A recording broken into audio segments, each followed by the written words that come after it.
자, 그럼 보도록 할게요. 자, 지금 이거를 뭐 문제 세 개의 문제가 있기는 있는 건데요. 요렇게 하는 게 하나의 어떤 우리가 새로워진 어떤 시험 제도에 대한 하나의 방향성이에요. 그러니까 이렇게 공부를 해야만이 이제 답안 작성도 할 수 있고 동시에 되는 거니까 뭐 예를 들어 뭐 기본서를 공부하고 나중에 좀 뭐 주관식을 써볼 것이고 뭐 이렇게 따로따로 공부를 하는 건 없는 거죠. 그러니까 같이 통합적으로 한꺼번에 하기 위해서는 아까 말씀드린 것처럼 우리가 이제 이 교육 과정에 맞춰서 발맞춰 나가야 되는 거고 가르치는 거에 대한 중요성이기 때문에 지금 이 문제를 제가 처음에 말씀드린 것처럼 이 5월 6월에 하는 특강에서의 이 컨셉을 제대로 이해하시고 거기에 맞춰서 연습을 하셔야 된다는 게 지금 이 입체도형 중학교 1학년 형태로 보면 이제 어떤 지문을 제가 하나 만들어 놨고요. 물론 이런 것들은 이게 많이 본 적도 있다 이런 느낌이 오실 수도 있어요. 예, 왜냐하면 정다면체를 가지고 여기저기에서 많은 문제들이 있으니까요. 예. 그런데 이제 그런 상황을 갖고 어떻게 그 지문 안에서 내용을 풀어가느냐는 거를 좀 이해하시는 거 그게 제일 중요하고요. 그 다음에는 이제 교육 과정에서 아까 비교표 나눠드렸지만 그 표를 보고 뭐 목표라든가 교수학습 방법이라든가 평가라든가 이런 것들을 자유자재로 어떻게 내가 그걸 가져다 쓰느냐 지금 그게 중요한 거거든요. 그러니까는 1번 같은 경우에 2009 개정 수학과 교육과정의 창의력 신장을 위한 유의사항 써라 이랬으면 우리가 그 비교표에서도 보다시피 교수학습 방법으로 해서 가나다라 마바사 이게 항목이 되게 많아요. 그렇죠? 그러니까 그 항목을 통해서 지금 뭐 이렇게까지 쓰라는 시험 문제가 나오냐 안 나오냐 그런 거는 솔직히 알 수는 없는 거예요. 나올 수도 있는 거거든요. 예, 그리고 또 그 재작년의 문제 같은 거에도 보면은 이제 물론 그거는 3차의 문제였기도 했지만 뭐 확률 통계 부분을 가지고 예, 그 교수 학습상의 유의점에 뭐 무슨 항목을 써라 이런 것도 나온 적은 있어요. 그러니까 뭐 이게 아예 배제될 수는 없는 거예요. 예.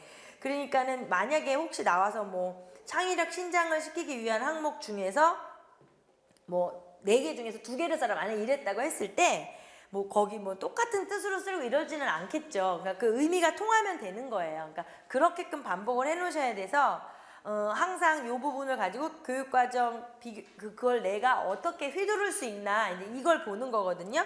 그래서 지금 제가 굳이 1번에 빈칸을 뚫어놨죠. 그러니까 창의력 신장은 그러니까 4항목이죠. 4.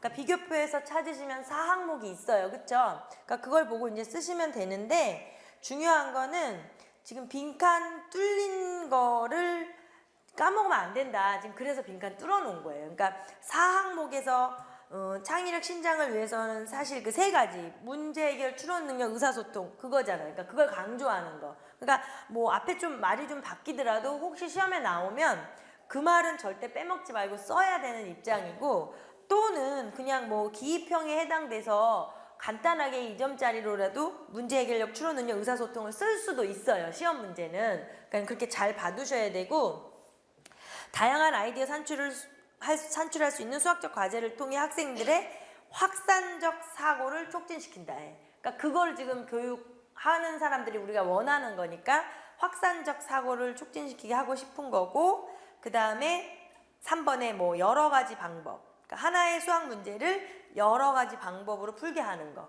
그래서 더 높은 차원으로 확장해서 사고할 수 있게 한다. 물론 아까랑 비슷한 의미지만 어떤 그런 거, 그러니까 이런 걸 자꾸 쓰시면서 우리 걸로 만들 수밖에 없잖아요. 그냥 집에 가서 혼자 비교표 읽어보시고 내 걸로 만들어라 이런 건 한계가 있으니까. 그 다음에 마지막이 개념이나 용어의 정의를 직접적으로 제시하기보다는 학생 스스로 개념과 용어의 필요성을 인식하고 정의해보게 한다. 지금 이게 아까 계속 얘기했던 거죠. 그래서 사실 프로이덴탈 그 이론이 되게 현실성하고 좀 많이 연결이 된다 이 얘기를 한 거고요.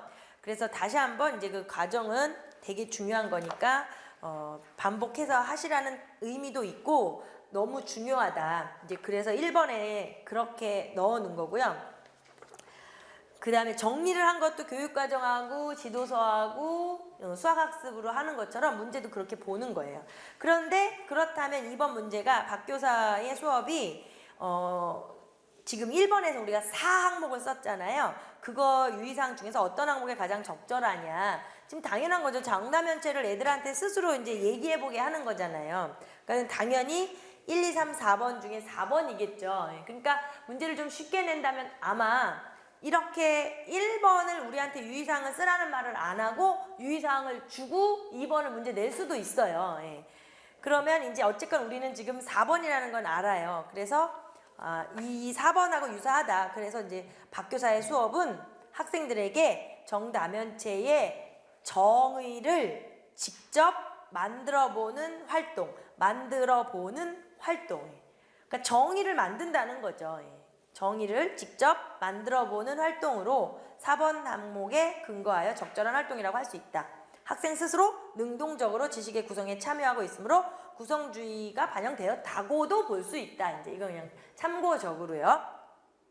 그래서 다시 말해서 이렇게 이 수업을 하는 장면이 지문에 있어서 박 교사가 학생들에게 이렇게 해봐 얘들아 이렇게 해봐 하는 그런 내용이 있는데 그 중에 기억이 물론 4번의 답이죠. 그렇지만 이제 뭐 얘들아 어떻게 해라 저렇게 해라 애들이 질문하고 어쩌고 하다 선생님이 다면체를 표현할 이름과 이 도형을 공통으로 설명할 수 있는 문장을 만들어 정의해 봐라 이러고 지금 시키고 이제 그런 수업을 하고 있는 거잖아요. 그런데 4번 우리 문제의 4번에 그 기억에 맞는 답을 쓰라 그랬거든요. 그러니까 아까 제가 지도서에서도 말한 것처럼 이러한 수업을 진행하는 상황을 문제로 만나고 있을 때 우리가 그걸 못 쓰면 안 돼요. 그거는 말이 안 되는 거잖아요. 그래서 반드시 지도서를 보실 때 그 지도 목표에 해당해서 이 단원에서 학생들에게 결론적으로 가르쳐야 되는 그 파트에 대한 수학적 개념은 암기하셔야 된다 이 소리예요. 그래서 그게 지금 4번을 먼저 하면 모든 면이 서로 합동인 정다각형이고 아까 줄쳤던 그거 쓰시면 되죠. 합동인 정다각형이고 각 꼭지점에 모여있는 면의 개수가 같은 다면체를 정다면체라고 한다. 그쵸? 합동인 모든 면이 서로 합동인 정사면체의 기준으로 하면 정삼각형이 만난 거고 각 꼭지점이 모여있는 데서 면의 개수가 같은 거고 정사면체가 그렇고 정육면체도 그렇잖아요. 그러니까 지금 왜 제가 그렇게 지도서에서 말을 했는가 이거를 이해하셨으면 그렇게 되는 부분만 공부를 해야지 뭐 다 외울 순 없죠. 그래서 이러한 박 교사의 수업은 프로이덴탈의 증명교수 학습에서의 용어로는 뭐라고 말하는가. 지금 이 박 교사 수업 전체 핵심이 되는 말이잖아요. 그게 정의학이죠. 정의학이 수업이에요. 말하자면. 그래서 국소적 조직화에 해당하잖아요. 지금. 그러니까 국소적 조직화의 정의학이가 되는 거죠. 이거에 그 프로이덴탈 걸로 얘기를 하면 그렇다는 거죠. 그래서 정의학이. 그 다음에 이제 물론 얘들아 뭐 이름을 얘기해라 뭐 이렇게 선생님이 그리고 공통으로 설명할 수 있는 뭐 그 성질들도 만들어라 막 이랬잖아요. 그러니까는 뭐 그냥 이름도 정의를 했지만 기본 성질도 정의한 거예요. 그러니까 정의도 하고 뭐 기본 성질도 정의하고 뭐 이런 거 다 괜찮은 거예요.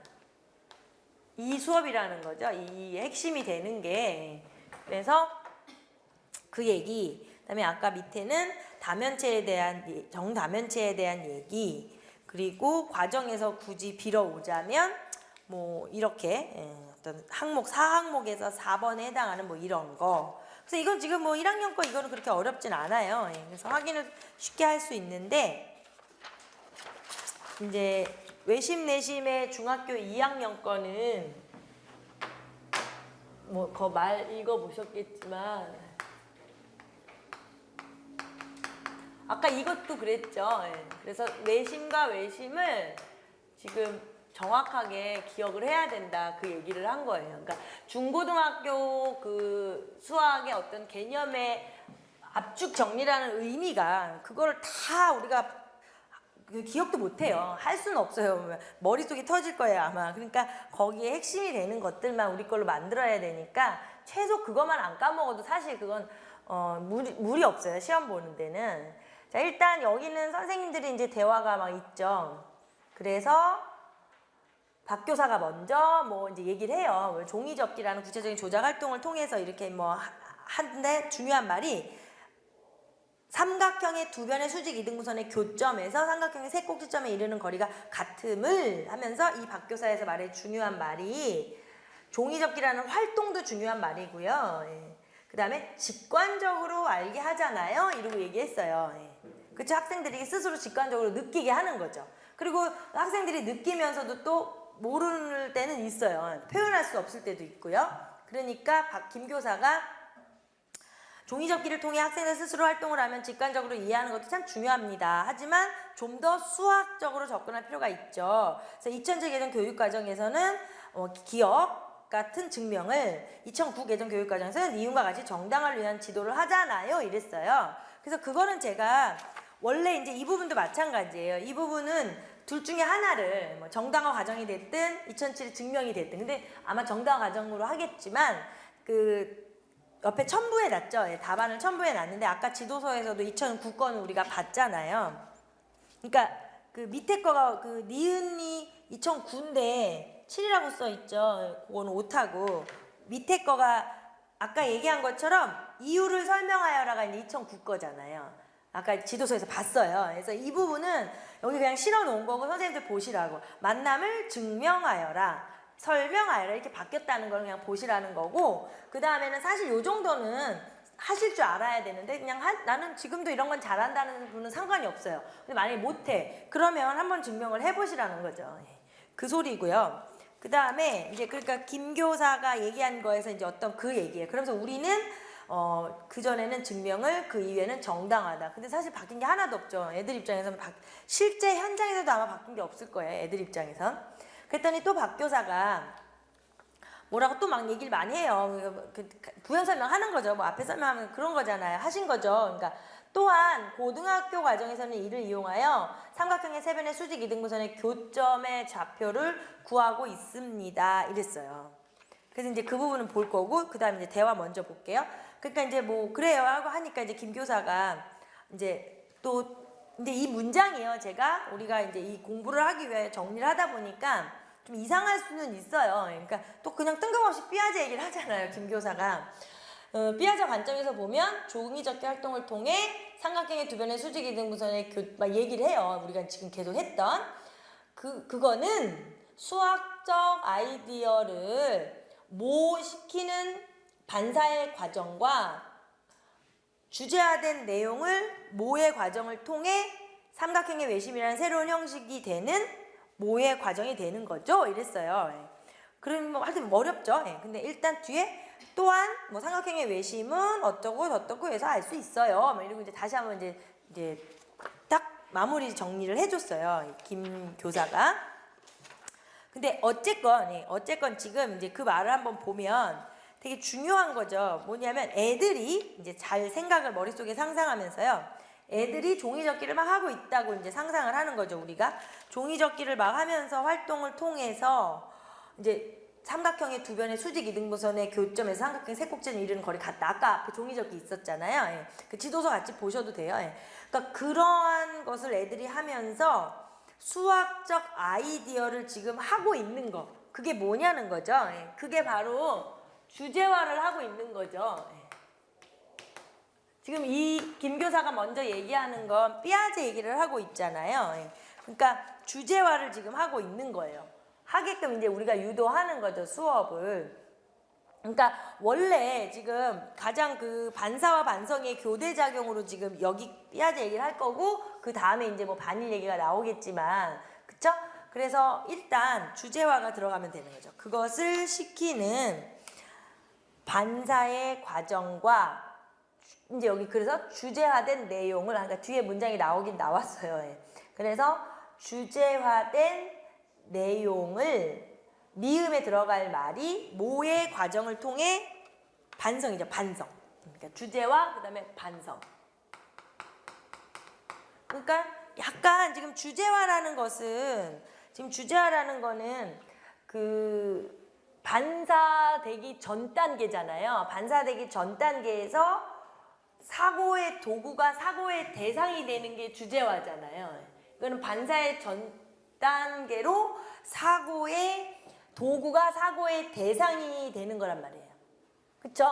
그러니까 우리가 그냥 종이 말하자면 지금 종이 갖고 접고 이렇게 하려고 하는 게 도구를 가지고 이제 하는 거잖아요, 애들이. 그게 이제 진짜 얘네들이 접다 보니까 발견했잖아요, 성질을. 그래서 이제 그 대상이 돼버린 거예요. 그게 이제 주제화가 일어난 거예요.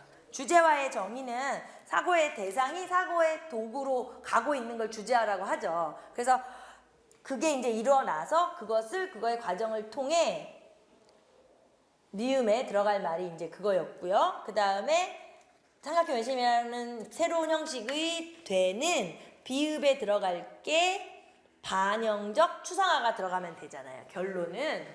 그래서 이게 순서대로 이발이 들어가면 되는데 그것이 과정이 되는 거죠. 이랬어요. 그리고 이제 이렇게 얘기를 한 거예요. 이 사람이 이제 삐아제 얘기를 한 거예요. 그냥. 자, 그러니까 이제 자기 혼자 그 얘기를 했어요. 이제 그 얘기는 거기서 끝났고요. 예, 우리는 일단 이제 1번에 리을, 미음, 비읍에 들어갈 말을 써라 하니까 이제 그걸 쓴 것이고, 그런데 여기서 끝나는 게 아니잖아요. 원래 이것들이 지금 계속 이제 반사, 반성, 반사, 반성 이런 게 이제 또 뭔 얘기를 하면 늘어나 또 계속해서 끊임없는 순환 과정이 되는 거잖아요. 예. 자, 그래서 결국에는 이제 지금 반영적 추상화로 마무리를 지어서 이 김교사의 말이, 그러니까 결론 뭐 반사랑 반성이라는 두 가지를 가지고서 반영적 추상화라는 걸로 이제 마무리를 이 김교사가 지었고, 그럼 결과적으로는 그냥 새로운 걸 재구성해야 되는 게 맞는 거잖아요. 그러니까 거기서 그냥 그래 이러고 넘어가면 안 되는 거니까 이제 마무리를 이렇게 지은 거죠. 또한 어쩌고 저쩌고 뭐 이렇게. 그랬더니 또 이제 뜬금없긴 없어요. 이 교사가 이제 또 딴소리를 해요.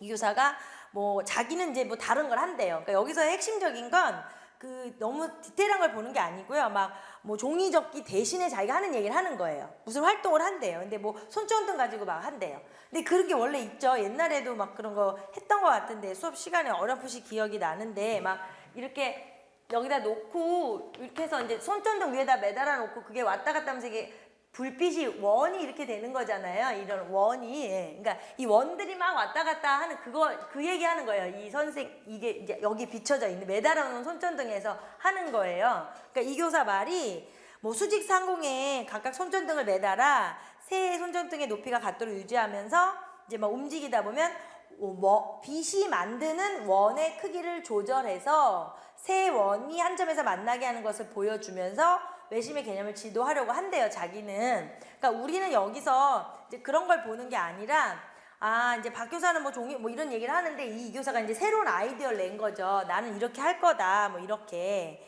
그러니까 이제 박 교사가, 뭐 선생님 방법 참 좋다, 막 이러면서, 그렇지만 이제 그렇게 선생님도 마찬가지로 종이접기 활동처럼 그 활동에만 멈추지 말고, 뭐 이렇게 해서 뭐 프로그램 소프트웨어 활용해가지고 애들한테 보여주면 애들이 더 좋아할지도 모른다, 막 이제 의견을 낸 거죠. 그러니까 전체적인 수업 상황을 항상 그렇게 이해를 하셔야 돼요. 그래서 그 의견을 내었는데, 4번을 먼저 볼게요. 그럼 문제 4번이,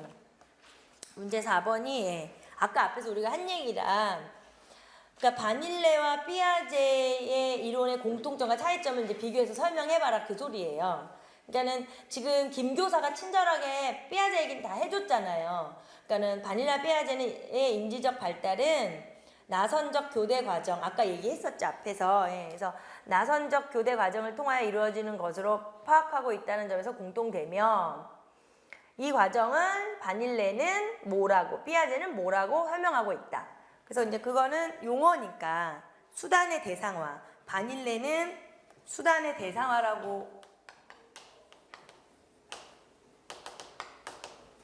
그 다음에 삐아제는 반사와 반성의 교대 과정, 뭐 이렇게 얘기를 한다로 설명하고 있다. 그러니까 자기 자신의 지식을 활동적으로 구성하는 학생의 역할을 강조, 그죠? 학생이 스스로 하는 걸 강조하고 활동에 의해 조직되는 그 체계를 삐아제는 아까 쉐무로 한다 그랬고, 그 다음에 바닐은 관계망으로 본다 그랬잖아요. 그러니까 그 얘기예요. 그러니까 이것도 마찬가지로 기존에도 많이 말씀을 드렸지만 이건 이제 정말 답안을 예쁘게 작성을 제가 해놓은 거고요. 선생님들은 이거를 보시고 그냥 지금은 참고 답안 한번 보시려고 하는 거지만 혼자는 새로 한번 써보셔야 돼요.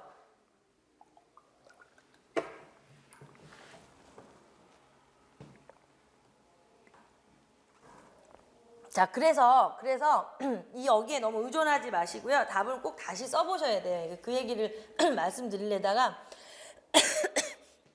자, 그런데 그러니까 아까 앞에서 정리한 내용 안에 다 있는 거였어요. 근데 사실 시험장에 가서 이렇게 논하라고 할 때 우리가 기본서에서 받고 뭐 여러 가지 참고서적에서 봤던 걸 그렇게 예쁘게 답안으로 작성할 수 있는 사람은 많지 않아요. 예. 그리고 합격하신 선생님들이 와서 말씀해 주시는 것도 뭐 그렇게 막 이런 모범 답안처럼 답안 작성해서 썼다고는 안 해요. 예. 그냥 다 이렇게 최선을 다해서 썼을 뿐이거든요. 그러니까 항상 그 쓰는 거 두려워하지 마시고 써보셔야 되는데, 그래서 지금 차이점도 마찬가지죠. 아까 우리가 앞에서 밑줄 친 것처럼 차이점은 바닐라가 강조하고 있는 건 내용이라 그랬죠. 내용에 관한 것으로 관계망이 충분히 형성되었을 때에서 아까 읽은 거예요, 우리가. 그리고 따라서 내용에 관계된다 보니까 그 내용에 고유한 지식의 양, 그 다음에 조직화의 정도에 달려있고, 따라서 교수 학습 과정이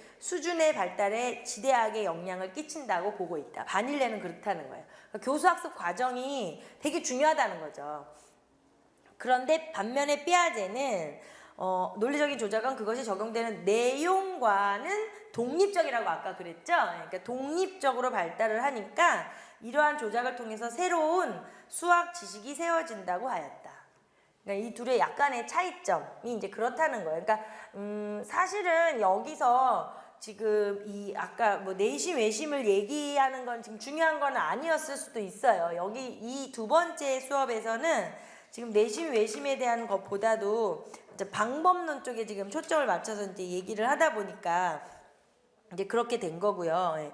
그런데 이제 마지막으로 그거에 대한 개념을 딘즈로 연결을 지으면 5번에 보면 그렇잖아요. 5번에 박 교사가 말한 딘즈의 수학적 다양성의 원리를 반영해서 지도하는 과정을 이제 얘기해 보라는 거죠.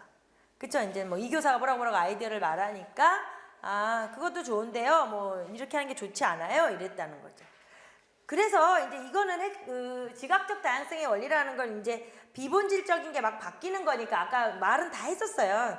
그래서 그 비본질적인 요소, 그러니까 그게 뭐냐는 거죠. 그것을 바꾸어 가면서, 즉 개념의 추상화를 위해서 개념은 변하지 않게 하면서 변인을 최대한 다양하게 변화하는 거죠. 그러니까 지금 우리가 삼각형의 외심 내심만 이거 얘기하고는 파트였기 때문에 삼각형의 모양이 이거 말하자면 예각, 둔각, 직각 이렇게 바뀌면 되고요. 뭐 크기도 바뀌어도 되고요. 그렇죠?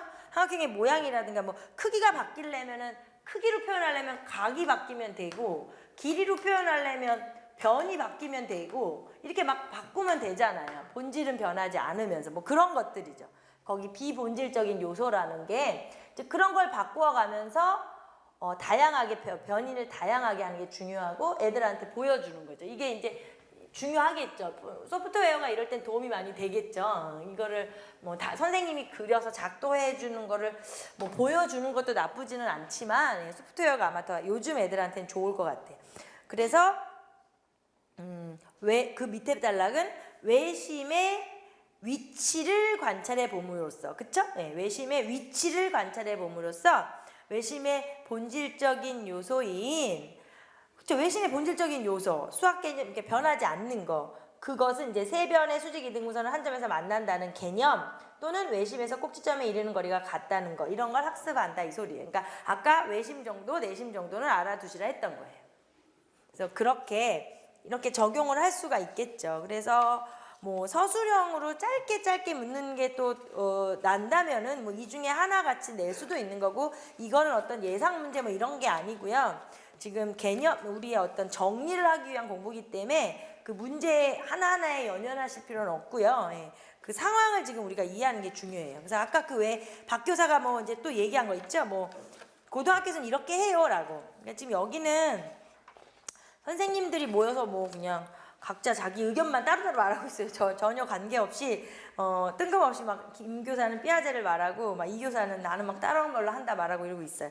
자, 그래서 이런 부분은 또 제가 아까 말씀드린 것처럼 문제로 내기에 괜찮지 않을까 싶어요. 왜냐하면 예비 교사들한테 원하는 게 어느 정도 전공 지식은 이렇게 판단을 하지만 그 수학 중고등학교에 대한 그 전문 내용적인 걸 얼마나 갖고 있는가 이런 게 궁금할 거거든요. 예. 그렇다고 그러면 이제 이런 식으로 낼 수가 있는 거죠. 그래서 사실 이런 거는 누구나 할 수 있을 거예요. 왜냐하면 여기서 다 가르쳐 줬잖아요. 삼각형의 세 변의 수직 이등 분선의 교점의 좌표를 구하고 있다 이랬어요. 예. 그러니까 그게 지금 3번으로 얘기하고 있는데 만약에 그래서 그 부분을 우리한테 문제가 써라 이렇게 내면 그냥 그 부분을 표현해주면 되는 거죠. 뭔가.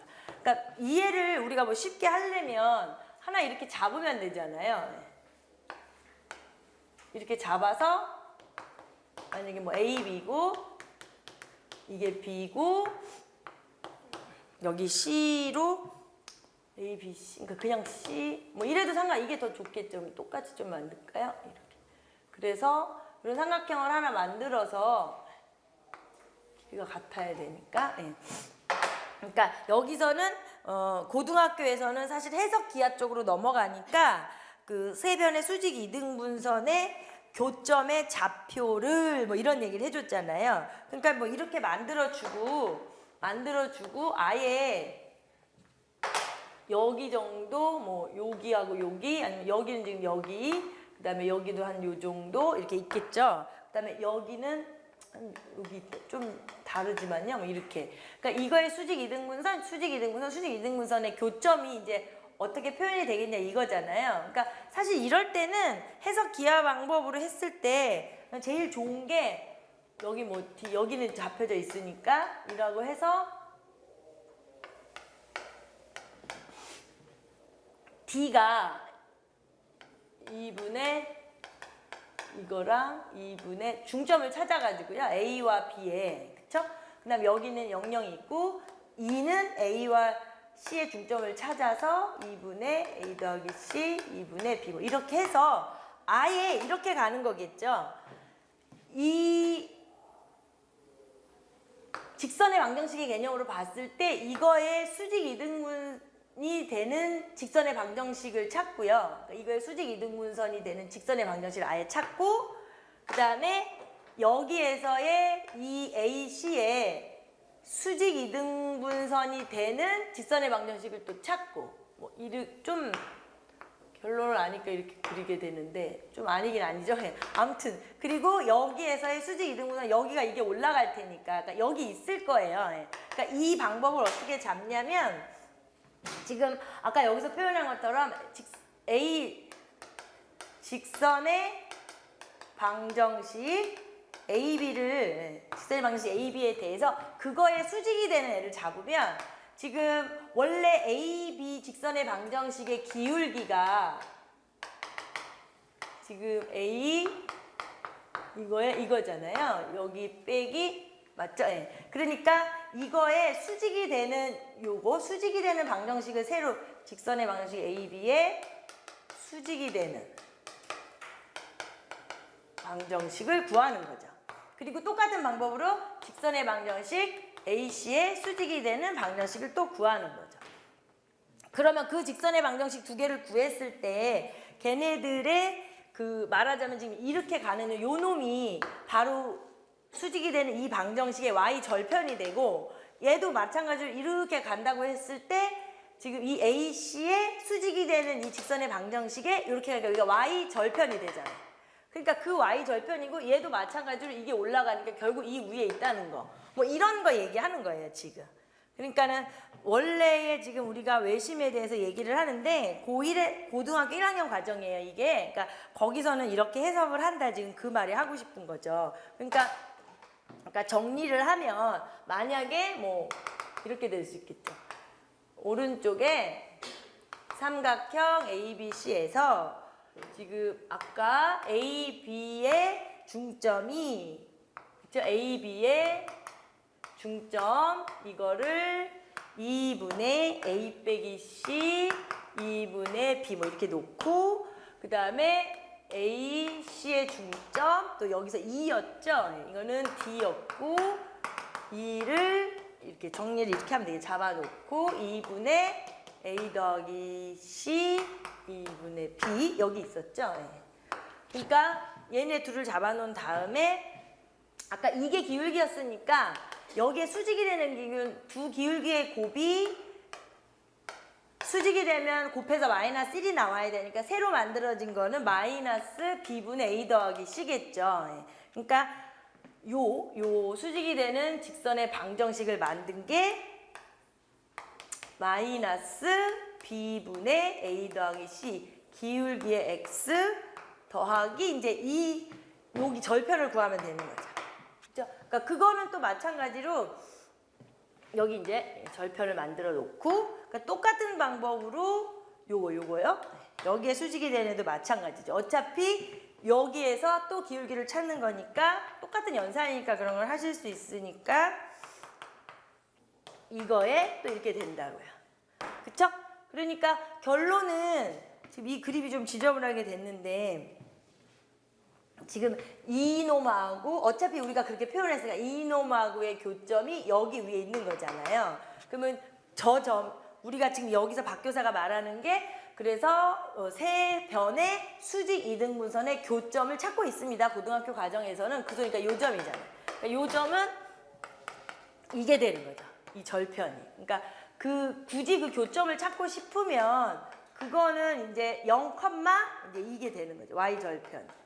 그러니까 이 흐름을 말한 거예요. 여기서 이 박 교사가 얘기하는 거는 그러니까 그거야. 지금 아까 이 직선의 방정식에서 네모를 구하고 싶으면 여기다가 이 점을 또 넣으면 되잖아요. 이 중점을 지나니까. 그럼 나는 요거를 여기다 대입하고 그쵸? 아니면 얘를 여기다 대입하고 그러면 이 점이 나오겠죠. 그러니까 그거는 뭐 산수니까 그래서 나온 점이 뭐 이렇게 나오고요. 이거는 그냥 확인해 보시면 되는 거라.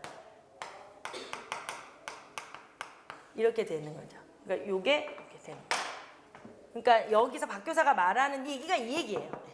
이 얘기예요. 지금 그러니까 나중에 저거는 이제 그냥 연산 한번 해보시는데 지금 굳이 이거를 고등학교 학생한테는 아예 그냥 우리가 해석 기하적으로 풀어줬다. 뭐 이제 그 소리예요.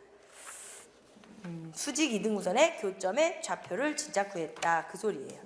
자, 그러고 그 다음에 이제 3번, 4번, 5번 됐죠. 예.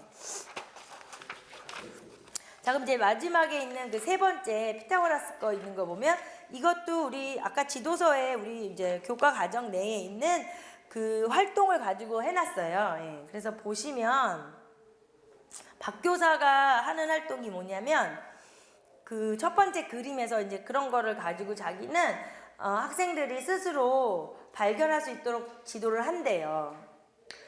그리고 나서 막 이제 한참 동안 애들이 떠들어 얘기하면서 막 하겠죠. 그러니까 그리고 나서 뭘 시킬 거냐면 그 PQR 조그만 정사각형 있잖아요. 걔네들이 모는 그 칸이 있으니까 그 모눈의 수를 세서 넓이를 이렇게 표에다가 이렇게 적게 할 거래요. 예. 그런 다음에 이제 뭐 넓이를 비교해 보라고 할 거래요. 이제 박 교사가. 그다음에 김 교사는 이제 그런데 저는 박 선생님처럼 하고 피타고라스 정리를 도입하고 학생들한테 문제풀이도 시킬 거래요. 연습 문제를 풀게 합니다. 이랬어요. 그러니까 또 뜬금없이 이 교사는 뭐 자기는 피타고라스 정리를 지도하는 데 있어서 고대 이집트에서 뭐 어떤 얘기를 막 하네요. 뭐라고 하고 뭐라고 한다. 밧줄을 이용해서 이렇게 하고 한다라는 걸 이거와 같은 내용을 활용을 한대요. 지금 박 교사가 하는 거, 김 교사는 박 교사가 하는 것처럼 하고 나서 또 문제풀이도 시킨다 그랬고, 그 다음에 이 교사는 뭐 그냥 이런 내용을 좀 재미난 역사 속에서 있는 이런 얘기를 활용한대요. 이제 그런 입장이에요. 이런 입장에서 교육 과정하고 연계시켜서 보면 지금 1번에 수학적 추론 능력을 신장시키기 위한 유의사항을 쓰라니까 자항목이에요. 자, 아까는 가나다라 마법 4자니까 자항목이라 그 자항목을 보고 참고하셔도 되고요. 우선 중요한 게 이제 추론 능력이기 때문에 1번이 귀납, 유추가 들어가면 돼요. 그래서 귀납, 유추 등을 통해 스스로 수학적 사실을 추측하고 이를 정당화할 수 있게 한다. 정당화할 수 있게 한다. 그 소리고, 그러니까 그런 빈칸의 말들은 좀 꼭 좀 잘 기억을 하시고요. 그 다음에 수학적 사실이나 명제를 분석하고 수학적 관계를 조직하고 종합. 보통 관계들이 나오면 그냥 조직 종합이에요. 종합하며 학생 자신의 의견을, 사고 과정을 반성하게 한다. 그 다음에 수학적 추론을 통해 합리적으로 사고하는 거겠죠. 뭐 합리적으로 사고하는 능력을 키우고, 일상생활에서 자신의 의견을 정당화할 때 적절한 근거를 기초하여 논지를 전개할 수 있게 한다. 그래서 아무튼 자항목이 됐고요. 뭐 수학적 추론 능력을 하려면 뭐 이게 좀 자항목에 대한 것도 중요한 얘기예요. 사, 자 여기 다 중요하고요. 그 다음에 이제 2번에 그러면 이 1번에 수학적 추론 능력 신장하는 이런 요 부분을 근거로 해서 박 교사와 김 교사의 지도에서 보완해야 할 필요성이 있음을 설명하고 실제로 지도할 경우를 고려하여 구체적으로 쓰시오 그랬어요. 자, 그래서 그 박 교사와 김 교사의 수업에서 학생들의 직관적인 이해를 돕기 위해 몇 가지 특수한 경우를 확인하여 피타고라스 정리를 발견하도록 하고 있다. 그쵸? 막 이렇게 문제도 풀게 했고, 그 다음에 박 교사는 막 그 그림 여러 가지, 한 3가지 정도 주면서 막 비교하면서 모는 칸을 세어봐라 막 이런 활동을 시켰죠. 그건 참 좋아요. 그쵸? 예. 그런데 이에 대한 정당화 과정을 지도하는 게 없다. 그러니까 말하자면 옛날 걸로 하면 증명하는 게 없죠. 확인, 연역적으로 증명을 하는 수학적인 과정이 생략이 돼 있어요. 그래서 피타고라스 정리를 발견하도록 한 다음에 이에 대한 정당화 과정을 지도하는 것이 필요하다. 그랬어요. 자, 그래서 이제 그 정당화 과정 필요한 걸 구체적으로 써봐라 이 소리예요. 그러니까 이 부분도 마찬가지예요. 예. 되게 생략을 해버리고 우리한테 그 어떻게 학생들한테 이 부분을 설명할 것인가 하는 게 되게 중요해요. 근데 그 부분이 그럼 뜬금없는 게 아니라 제가 아까 말씀드린 게 그래서 왜 우리가 지도서에서 분석을 하면서 확인을 해야 되는가를 확인을 해볼게요. 그러니까 지도서 뭉치에 지금 말하자면 그 밑에 여러 가지가 있을 수 있는데요. 186이라고 그 3학년 거 피타고라스 지도서 뭉치에 보시면 그건 뭐 딱히 하나의 답이 있는 건 아니기 때문에요. 제가 볼 때는 그게 좋은 것 같아요. 왜냐면 어차피 박 교사도 모눈을 통해서 확인해줬고 했기 때문에 186이라고 쓴 데에 보시면 그 사각형 있죠? 네. 그거를 통해서 학생들한테 이제 정당화 과정을 보여주면 괜찮을 것 같아요. 186쪽에 그 피타고라스 정리라는 개념 박스 위에 있는 도형 있잖아요. 그러니까 여기 A로 잡고 여기 B가 되는 이 직각삼각형 구퉁이 뺀 거. 또 그림 이상해졌는데요. 어쨌건 이 그림 있잖아요. 그 파트. 그것도 하나가 좋을 것 같아요. 그래서 지금 거기는 어떻게 했냐. 우리가 그걸 같이 보면 뭐 거기 그림 다 있으니까 거기서 지금 핵심적인 게 뭐냐면 그 가운데에 한 변의 길이가 C인 정사각형이 있고 양 구퉁이 4개의 직각 삼각형이 있는 거잖아요. 밑변이 B, 높이가 A, 빗변이 C인 거. 그러니까 그거를 통해서 애들한테 그 정도의 증명, 그러니까 정당화는 보여줘야 된다는 거죠. 그러니까 지금 여기 박 교사하고 김 교사는 요게 빠졌다는 거죠. 그러니까 수업 상황에서 막 잘하고 있는데 지금 그 얘기가 없는 거예요. 그러니까 그것도 좋고요.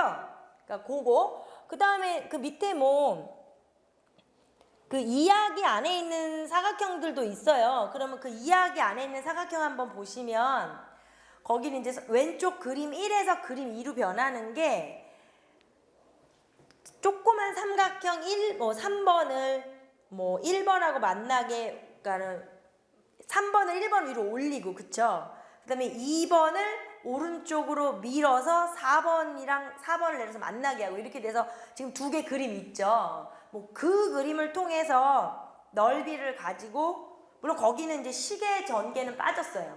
근데 그것도 괜찮을 것 같아요. 제가 볼 적에는.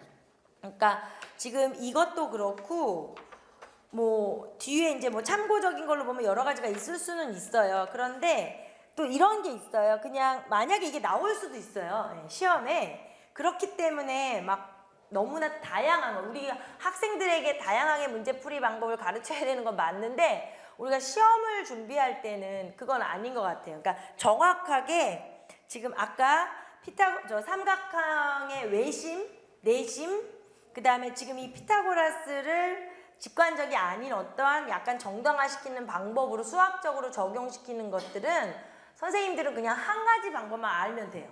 예, 많은 건 필요가 없는 거잖아요. 그러니까 최소한 한 가지 방법을 정확하게.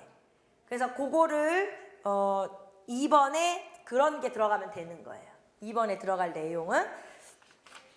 그래서 여기 우리 원래 맨날 하는 것처럼 이 완성된 답안들은 다 특강이 끝날 때 다 나눠 드리거든요. 그러니까 그 전에는 직접 해보시라고 그러는 거예요. 그래서 지금 여기 아까 지금 여기도 힌트를 좀 드린 거잖아요. 그러니까 힌트 드렸으니까 고등학교 1학년에 해석적으로 한번 조점 찾아보시고 지금 여기도 지도서가 있으니까 뭐 그 내용을 정리하시던지 아니면 그 밑에 이야기에 있는 사각형으로 정리를 하시던지 한 가지만, 많이는 하지 마세요. 더 나빠요. 그래서 한 가지만 2번을 채워 놓으시면 되고요.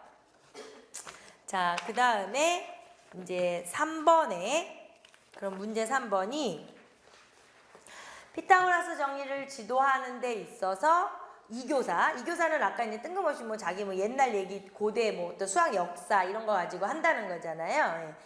그렇게 한대요. 한다면 도입을 하는 게 좋게. 도입에서나 그렇게 하지. 그렇게 하고 끝나버리면 큰일 나죠. 예. 2009 개정 수학과 교육과정의 수학과의 목표에서 바람직한 인성과 태도를 기른다는 부분과 어떤 관련이 있는지 써라. 그러니까 이 부분은 약간 헷갈리시면 비교표에 수학과 목표를 보시면 돼요. 성격, 그러니까 2번에 있어요. 예. 목표가. 그러니까 이게 맨날 이게 수교는 이렇게 자료를 이렇게 왔다 갔다 하려면 정신이 없는데, 그러니까 비교표에 2번에 2009 개정에 보면 수학 마지막 그 단락에 수학 과목의 목표 있잖아요. 예. 거기서 사실 지금 이 목표는 외워야 돼요. 예. 질문을 하시면 외워요 말아요 묻는다면 그냥 암기하셔야 돼요. 암기. 그럼 어떻게 암기하면 수학과의 목표가 뭐야 하면 수학은 개념 원리 법칙을 이해하고 수학적으로 사고 의사소통 능력 이렇게 쫙 이렇게 줄줄줄줄 그러니까 쓰실 수 있어야 돼요. 이 부분은 외우셔야 되는 게 맞아요. 그리고 가나 다까지 외워야죠. 그래서 가나가 인지적 영역이고 다가 정의적 영역이잖아요. 예, 그래서 이 부분은 어차피 반반이지만 써라 이렇게 나올 수도 있어요. 예, 나올 확률도 반보단 더 많은 것 같아요.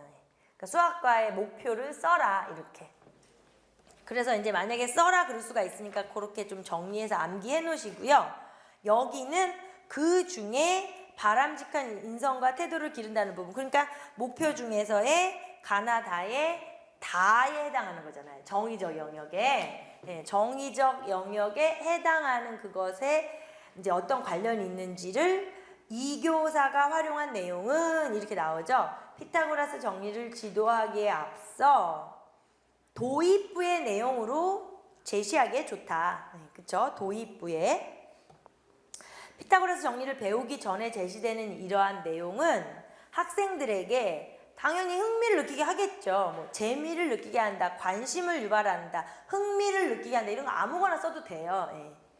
느끼게 할 수 있는 좋은 소재이다.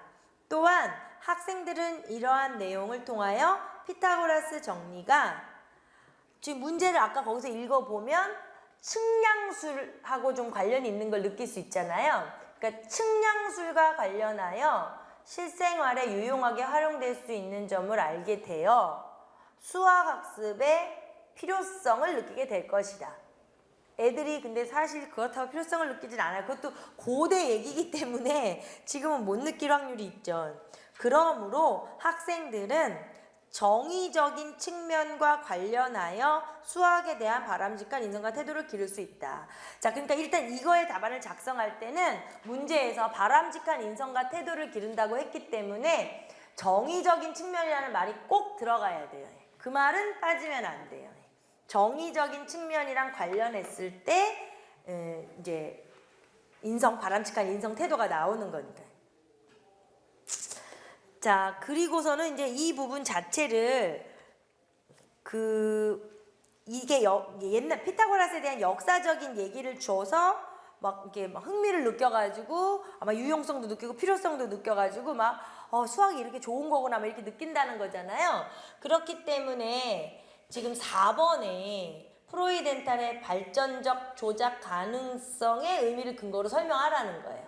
그러니까 아까 앞에서 우리가 발전적 조작 가능성이라는 게 되게 관계가 풍부한 현실에서 시작을 해야 된다 그랬어요. 그래서 창조를 했을 때 적용을 가능해야 된다. 그걸 현실적인 말로 하면 소재가 다양해야 되잖아요. 그래가지고 뭐 공식을 만들어냈든 성질을 찾아냈든 정의를 우리가 만들어냈든 창조를 해내면 그것을 그러니까 수학으로 치면 문제도 괜찮고 학생들이 이거 이렇게 적용이 되는 거구나, 실생활에 응용이 가능하구나 이렇게 느껴야 되는 거. 그게 발전적 조작 가능성이에요. 그러니까 그 말이 좀 어렵잖아요. 항상 수학 심리하고 교수학습 이론의 말들은 되게 어려워요. 그러니까 그 부분을 자신만의 언어로 재해석을 해서 외워놓고 정리하셔야 돼요. 그러니까 만약에 그렇게 되어 있다면 프로이덴탈의 발전적 조작 가능성으로 쓰라고 이렇게 생각을 하면 그렇게 이야기를 풀어가면 되죠. 그래서 그냥 거기는 뭐 피타고라스 정리를 지도하는 데 있어서 이교사의 소재를 도입부에서 활용하는 것은 관계가 풍부한 현실의 역할을 하게 된다. 예, 맞아요. 그런 그냥 종이 접기를 한다든가 뭐 아까 박 교사처럼 모는 종이로만 접근을 한다든가 뭐 이러는 것보다는 훨씬 좋잖아요. 예.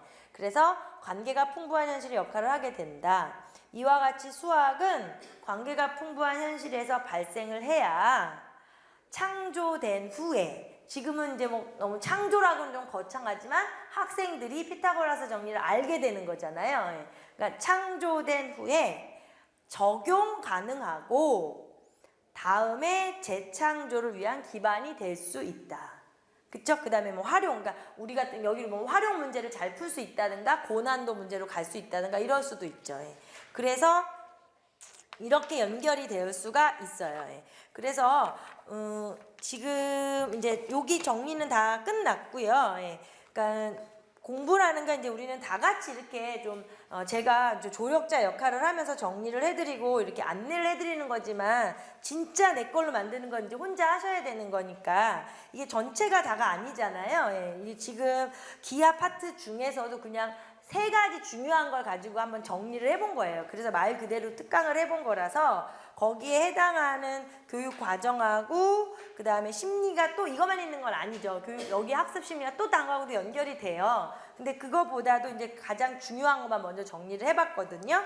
그러니까는 선생님들이 제가 아까 말씀드린 것처럼 여기에 지금 이제 좀 강의를 하고 우리가 진행을 해야 돼서 이제 답안을 좀 이렇게 어느 정도 적어드린 건데 그거를 다 무시하시고 진짜로 다시 써보셔야 돼요. 왜냐하면 지금 앞에 내용을 정리했고 뭐 여러 가지 체크를 해드렸으니까 복습을 좀 하시고 내일이라도 이렇게 한번 다시 쓰실 수가 있을 거예요. 그러니까 사실 그게 제일 중요해요. 특히 인강 선생님들이 혼자 하시기 때문에 지루하실 수 있으니까 여기 내용을 토대로 해서 답안을 다시 쫙 작성을 해보세요. 그래서 모범 답안이 위에 있으니까 비교하셔도 되고 늘 하던 것처럼 뭐 메일로 보내셔도 뭐 첨삭해드리고 이제 아니면 가져오셔서 또 봐드릴 수도 있어요. 그리고 이제 디테일하게 뭐 교육과정 내용이나 아까 문제풀이 이런 거는 이제 마지막에 답안 다 드리니까 그 전에는 이제 스스로 해보세요. 그때 이제 정답은 다 드릴게요. 자, 그럼 일단 중학교 기하 파트 영역은 여기서 마치겠습니다.